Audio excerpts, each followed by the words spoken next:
nibyo nk'abantu dukunda ahantu heza, gusa ikibabaje ni uko hari ahantu haba hateye ubwoba cyane ku isi, ku buryo byonyine no kuhumva ari ibintu utakwishimira. Iki kiganiro tugiye kuvuga ahantu 15 hateye ubwoba. Ahambere tugiye guhera ni ku kirwa cy'inzoka cyitwa Snake Island, aha ni mu gihugu cya Brazil. Iki kirwa cy'inzoka cyangwa se iyi Snake Island iherereye ku gice cyo muri Brazil, birumvikana ni ku kirwa. Aha hantu rero hakaba ari ahantu hateye ubwoba cyane, ndetse leta ikaba ibuza n'abantu kuhagera bitewe n'uko hateye ubwoba. Aha hantu rero haba inzoka nk'uko twarimo tubivuga, ndetse nk'uko izina ryaho ribigaragaza. Kuri iki kirwa cy'inzoka, iyi Snake Island, niho dusanga inzoka ziteye ubwoba cyane nka Golden Lachen Vipers. Izi nzoka zikaba zifite ubumara buteye ubwoba cyane, ubumara bushobora kwica umuntu mu masaha make cyane. Igitangaje nanone kuri aha hantu ni uko bivugwa ko kuri metero kare imwe haba hari inzoka. Tekereza metero kare imwe niba hari inzoka, ubwo urumva inzoka ziri kuri icyo kirwa zozo ntiwabara. Ikindi ni uko izo nzoka zifite ubumara buteye ubwoba cyane, ubumara butangaje, ku buryo iyo irumye ikinyabuzima mu masegonda make cyane, ubwo bumara buba bwageze ku tunyangingo tw'icyo kinyabuzima. Nanone abantu bemerewe kugera kuri icyo kirwa cy'inzoka ni abantu baba barahawe uburenganzira na leta ya Brazil.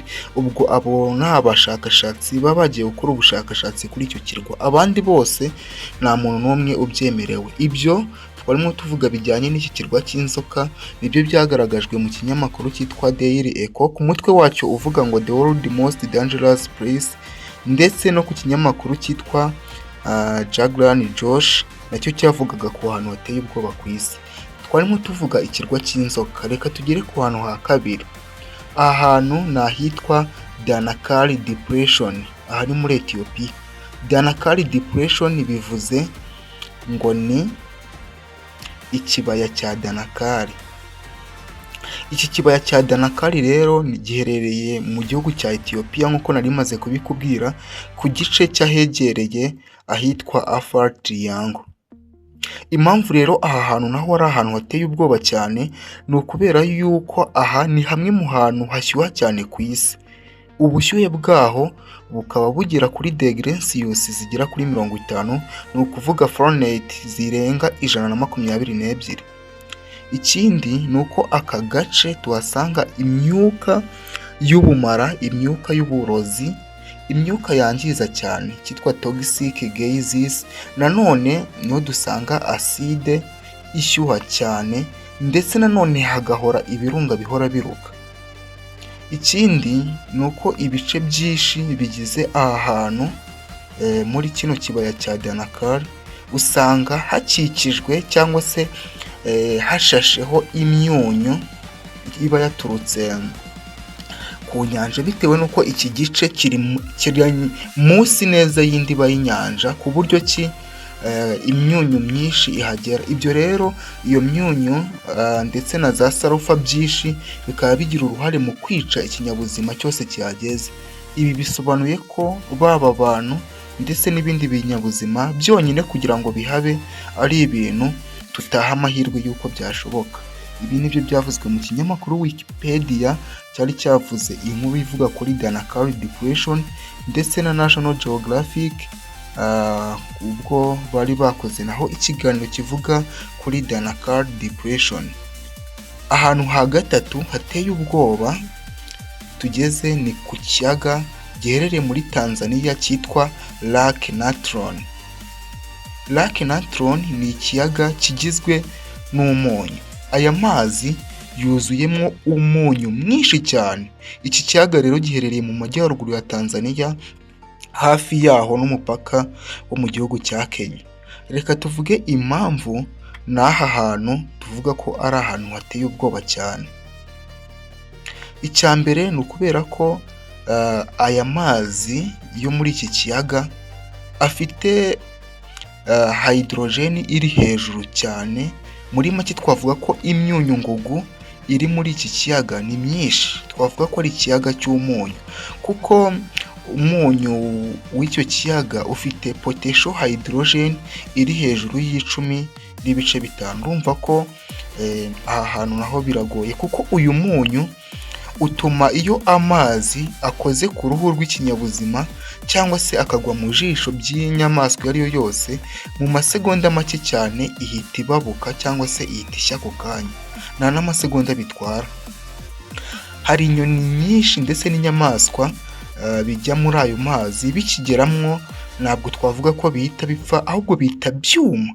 Gupfa biba ari nk'umunyuzo bitewe n'uko cyita cyuma kikamera nk'ibuye neza, kigahita cyuma kikamera nka za skeleton zimwe twajyaga tubona bashushanyije mu ishuri bagaragaza za human skeleton uko ziba zimeze. Nanone rero impamvu ituma iki kiyaga nacyo ari ikiyaga giteye ubwoba cyane, ni ukubera yuko usibye ikinyabuzima kimwe gusa, ubwoko bw'ama organism yitwa flamingos, nta kindi kinyabuzima na kimwe gishobora kubasha kuba muri ayo mazi. Ibyo byakomeje kugarukwaho n'ibinyamakuru nka National Geographic ubwo cyari cyavuze kuri Lake Natron, ndetse n'ikinyamakuru cyitwa Daily Echo ku mutwe wacyo wavugaga ngo the world most dangerous place, hanyuma kivuga kuri kino kiyaga cya Lake Natron. Aha kane tugeze hateye ubwoba ku isi ni ku muhanda w'urupfu. Uyu muhanda witwa Death Road, nanone hari igihe witwa North Youngers Road. Uyu muhanda uherereye muri Bolivia. Uyu muhanda rero witwa North Youngers Road cyangwa se umuhanda w'urupfu, tuwusanga aho muri Bolivia nk'uko twari tumaze kubivuga, ukaba uhuza igice cyitwa La Paz ndetse n'igice cyitwa Youngers giherereye aha muri Bolivia. Dore impamvu rero aha naho bivugwa ko ari ahantu hateye ubwoba cyane ku isi. Uyu muhanda urananutse cyane, uregeranye, kandi ikindi ku mpande zawo haracuramye cyane ku buryo kunyerera gato wisanga hepfo iriya mu manga, kuko kuva ubwo twabyita ko ari nko munsi y'umugina. Munsi y'uwo muhanda haritse cyane. Ikindi nanone muri uwo muhanda usanga harimo ibicu byinshi cyane cyangwa se ibyokotsi. Tubyita ibyokotsi, usanga huzuyemo ibyokotsi, imvura, kandi nanone hari igihe usanga ibice byinshi by'uwo muhanda byibasiwe n'inkangu. Ibi rero bituma abantu bakoreramo ingendo, abashoferi n'abatwara ibinyabiziga, cyane cyane tuvuze ku batwara amamodoka, biba bigoye kunyura hano hantu. Mbere y'uko hubakwa undi muhanda, kuko haje kubakwa undi muhanda wasimbuye uwo nguwo cyangwa se uwunganira.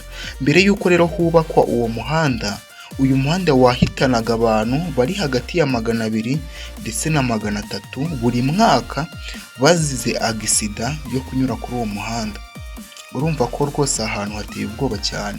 Ikindi twavuga kuri uno muhanda nuko na n'ubu ugikoreshwa, ukaba ugikoreshwa mu ngendo, gusa na n'ubu ukaba ari umuhanda ugiteye ubwoba cyane, umuhanda uteje inkeke. Ibi nk'uko bivugwa ku kinyamakuru nka Wikipedia ndetse na BBC Travel ubwo cyavugaga kuri uyu muhanda. Ku mutwe w'icyo kinyamakuru wavugaga ngo the world most dangerous road, hanyuma bavuga kuri Youngers Road.